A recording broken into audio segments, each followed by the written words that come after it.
So I'm going to start here in our closet, but and you probably already saw the thumbnail on what it would look like, but basically I want to put, the cubbies, they're going to be about 12 inches wide, cubbies here for shelves, and then have the closet rod come off each side for shirts, and then the bottom have some for pants, because one side is going to be my wife and one side is going to be mine.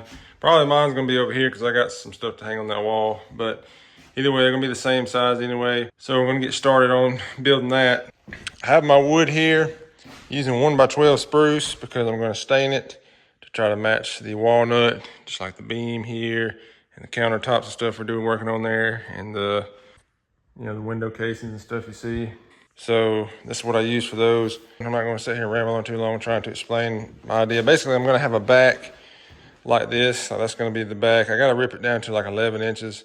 And then I have a side piece and then the shelves in the middle. The side, I'm going to have two. I got to rip it down. It's going to be 20 inches deep. So I got two of these. I rip them 10 inches apart each and have it 20 inches deep that way. All right, so this piece here is going to be my back. And first thing I'm going to do, I'm going to square the one end off and cut it to length, which is my overall length is going to be 90 inches. I need to be able to, I don't know exactly how tall from the ceiling to the floor because I don't have my flooring yet. Plus, I need to be able to get it in there, stand it up. And I think 90 inches will be okay. I haven't really took up board 90 inches and tried to stand it up to see, so I'm going to figure that out. But so far, my plans are to cut it 90 inches, and then I'm going to rip these round, which that ain't too round. I'm going to rip it with a table saw just to get the rounded edges off. Plus, I need to get it down to 11 inches wide.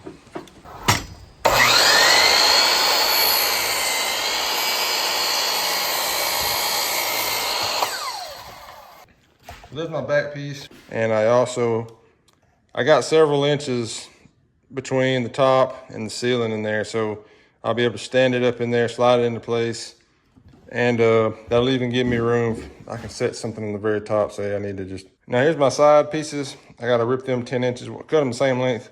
I gotta rip them 10 inches wide, and I have two of them on each side, 10 inches wide. We'll get to nailing it.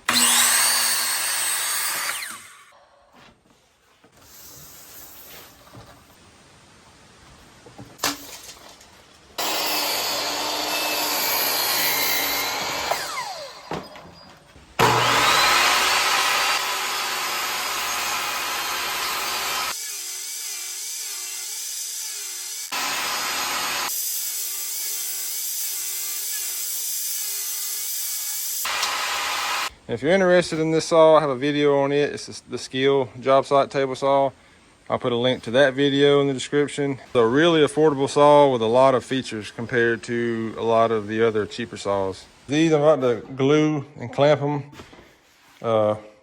Then I gotta go back and do my adjustment pieces, my adjustable shelf pieces. I decided to go with these because they had some of the rails, but they're pretty thick, and to keep the same width, I would have had to recess them in there, cut a notch out, but by then it would have been really thin because this is only 3/4.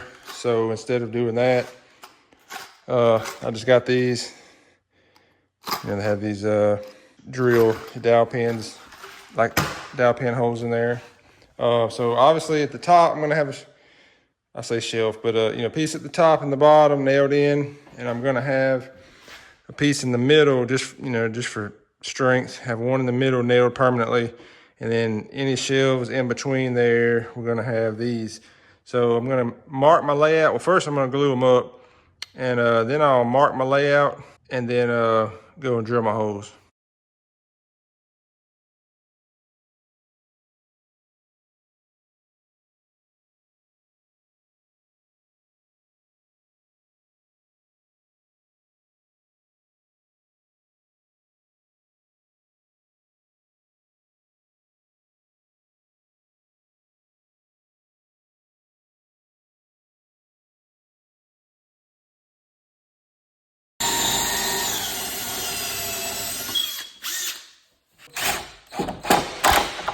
All right, guys, got it all sanded down.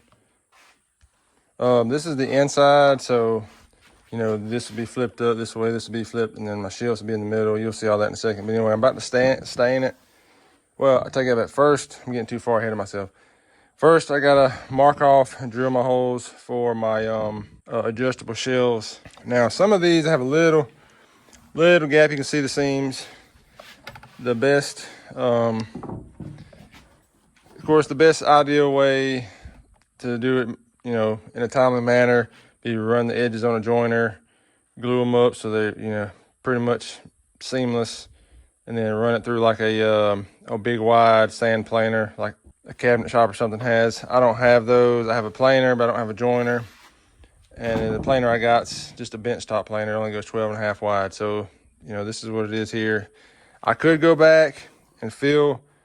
Down here is where it got uneven, but anyway, I could go back and fill this up with some, you know, wood filler, then sand it, make it look the best. But a couple things.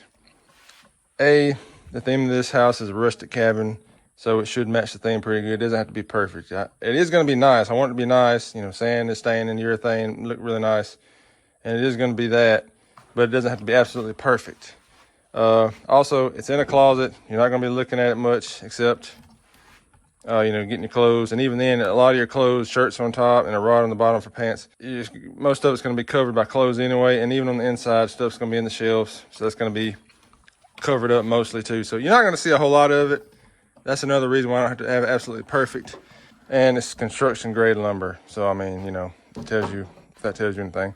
So now I'm going to mark off and drill for my my adjustable shelves, and I got a tool for that. So this is that portable drill press. You know, you attach your drill here, put your bit here, and you have a chuck, and you just drill it in. So what I'm going to do, I'm going to lay out my markings and use this to drill them. It's got a depth stop also, so I can set it down to the depth I want it. All right, I got my bottom board is going to be in top, and then where my center board is going to be across here. So now I'm just going to go and lay out. I got I'll probably come in about 2 inches from my bracket, 2 inches from the edge, and back here it'd be 2 3/4, just to be 2 inches on the inside of this backboard, just going in here, which is this middle piece here. So let me mark all that out. All right, I got my brackets here. Got to drill these holes for. Got all my spots laid out. I started 6 inches above where the bottom piece is going to be. And same thing where the middle, 6 inches above that. Basically 6 inches on each side of it and 6 from the top. And then I just got marks in between. It's about 3/16 for that. So I'm about to set up my portable drill press here and get to drilling them out. All right, so about 3/16 hole. And I gotta go to a depth of 3/8. So what I'm gonna do is let my stop up here.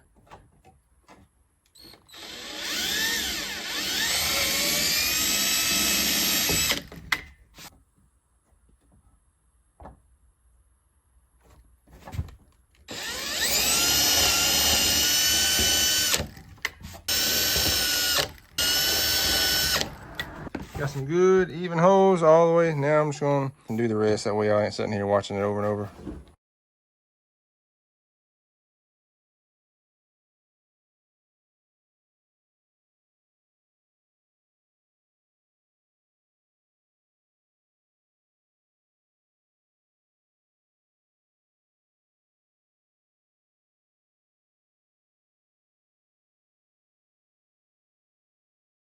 All right, so I got my middle piece here, got them stained, got my pieces over there. Throw a little glue on the edge of that first, then nail them with some 16 gauge finish nailers.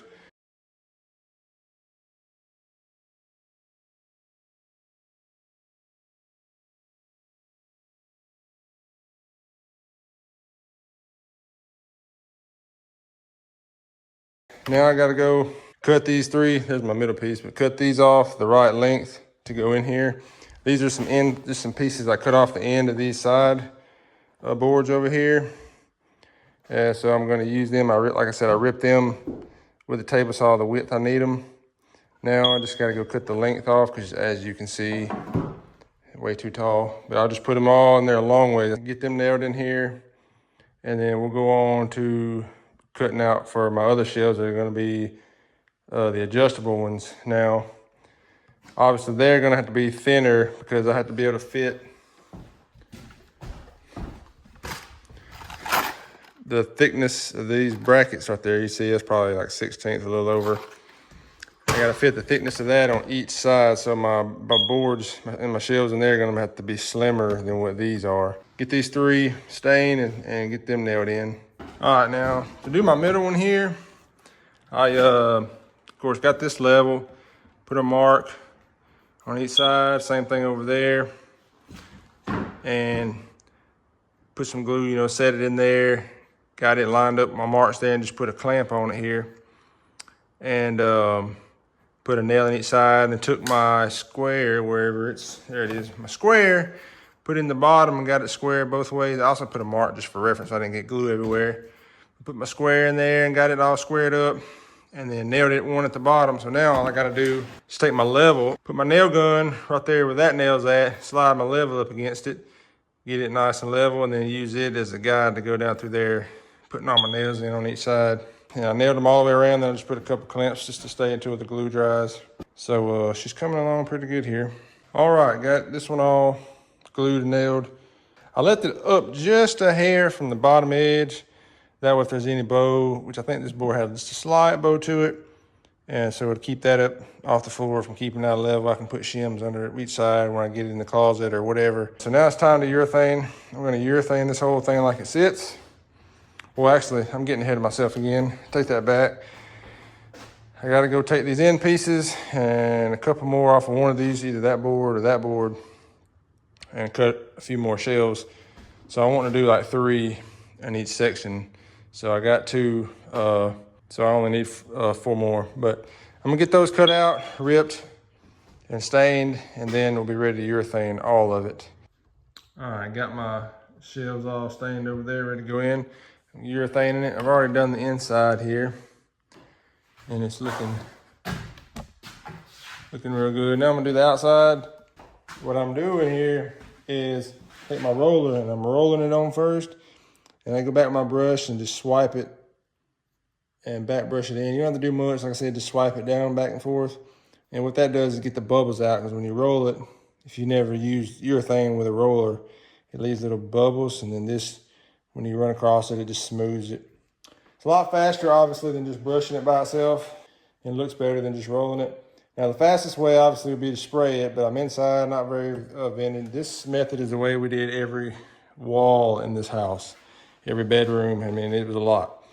And, of course, it took a long time because that's a lot of space, but that was the fastest way possible without spraying it. And, you know, I would have had to cover the ceiling up there, and my lights wouldn't have as good lighting, and you know it's not ventilated in here because inside all the spray, overspray, it just would have been terrible. So I'm gonna go ahead and get to it.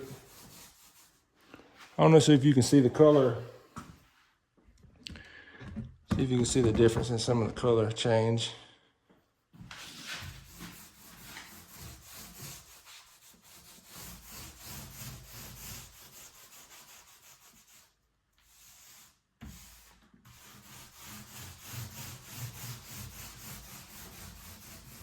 You can't see the bubbles, but there's little air bubbles. If you can see the little specks of bubbles everywhere, all this does is get it off. And all you gotta do is just swipe back and forth with this.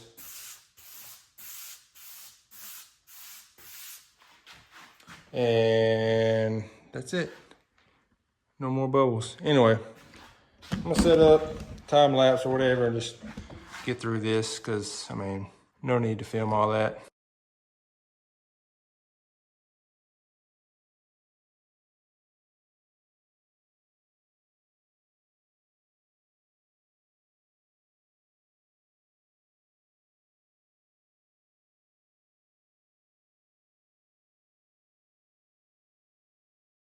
As you can see, that urethane really makes that grain pop, darkens up the rest of it. Just looks really good all the way. I still gotta do the ends here and then the top edges. And once I get, it's probably gonna take 3 coats just because I got it sanded a little rough to get that stain to soak up as good as I want it to, you know, get as dark as I want it to. I'll get 3 coats on it, and then we'll flip it over and I'll do the back. Even though the back's gonna be against the wall, I'll still get a couple coats. Normally I only do 2 coats anyway if it's smooth. But I'll do 3 on this and maybe just do 2 on the back. Just good enough to get it done. Put it up against the wall. So I got done putting urethane on it. Put 2 coats. Then I scuffed it because to get it to soak up, get a little bit darker and soak up more stain, I ran 60 grit on my sander and then went over it with like 120. And so then I put 2 coats. And some of it, depending on the wood, some of it soaks more up anyway than the others. But like here, it soaked a little more. That's the kind of color I was wanting. But put 2 coats, and after 2 coats, it's kind of like a sandpaper. It's kind of rough. So I took 220 grit, just kind of lightly scuffed over it with by hand and wiped it down, and then put the last coat of urethane on it. And now it's nice and smooth. So it's good to go now. We're gonna put these shelf brackets in. So it has these and these little, I forget what you call these. They go in there first. And I meant to get some, but I forgot. You can buy a separate pack of these, which I'm gonna go back and get to put in every hole. So if all you gotta do is pull out the shelf pin and then put in another one. So I'm gonna go ahead and fill all these holes with those, but I gotta go get those. But anyway, we're gonna install these real quick. At least get all of these installed. I can get the other ones later. So you may be able to start them by hand or at least get them pushed just a little bit to get it started, then come back and tap it in like that to seat it all the way down. Just tap it in now. Hey, just tap it in. Give it a little tappy. Tap, tap, tap-a-roo. So then your little bracket here, it goes this way. And it just fits down in there snug, just like that. And it has little holes in the bottom if you want to put when you get your shelf on here, if you want to put a screw through the bottom into the shelf to get it to stay. Got all my little pieces put in. I didn't have enough because they only sold, they had the sleeves and the pins all together. They didn't have any of these. So I bought these off Amazon, tapped them all in. So now I'm gonna put the shelf brackets in and put a few of the shelves in to show you what they look like. I may move them around and adjust them later as I get, stuff put in them, but we'll just show how it looks. I'm just gonna start like 4th one from the bottom here. Insert the piece. All right, let's see. Shelf up there. Yeah, we'll go ahead and throw some, we'll go ahead and throw all the rest of them in there just so you can see. Got the shelves in there, got them spaced out for the moment. I got one more shelf, I just set it up here on the top. I can put it, wherever, just depending on the spacing, whenever I get my stuff in there, figure out where it's gonna go. It's hard to get at because I'm so close to this wall right here. I'm not super close. I mean, I can stand perfectly fine, but anyway, so once I figure out where everything goes, I'll throw that other shelf in there somewhere just to keep more stuff on it. Up here, I've already got it fastened down. I put 2 2-inch screws at the top, 2 under this middle shelf, and 2 in the bottom. I just put 1 in there. I got my spacing evenly in the closet and just put 1 and then got it level and put the other at the bottom. Then I put my rest of them up here. And the only place I had to shim just a hair down here at the bottom. So you can see the one I cut off. You can't really see the other ones, but I had to shim just a little bit just for support. And originally, I'm gonna have baseboard down here on each side that meets up to this. But originally I was just gonna maybe do some quarter round across the bottom and then up the sides. But it's a pretty sleek, fit already, so there's really no need for that, especially since it's sitting on top of the floor in here instead of, floor and run around it. So I may not even do that. Where you see that one shim, I may just take a brown Sharpie and just color the very end of it so you don't notice it. And just leave it like it is. Like I said, it looks nice and sleek. So now I'm gonna move on. I'm gonna put my rods up here. They're gonna be black pipe with some flanges screwed to that and the wall, and then threaded pipe in between. And y'all see that in a second. I'll show you what I got. All right, there she is, all done. Originally I was gonna get some black pipe, iron pipe and some flanges and stuff to do it, but you're not gonna see them anyway because of the clothes hanging on it, and I needed it done a little quicker. So I bought some heavy duty Colza rod and the brackets from Home Depot and got them in. So that's how she turned out. Time to put our clothes on there.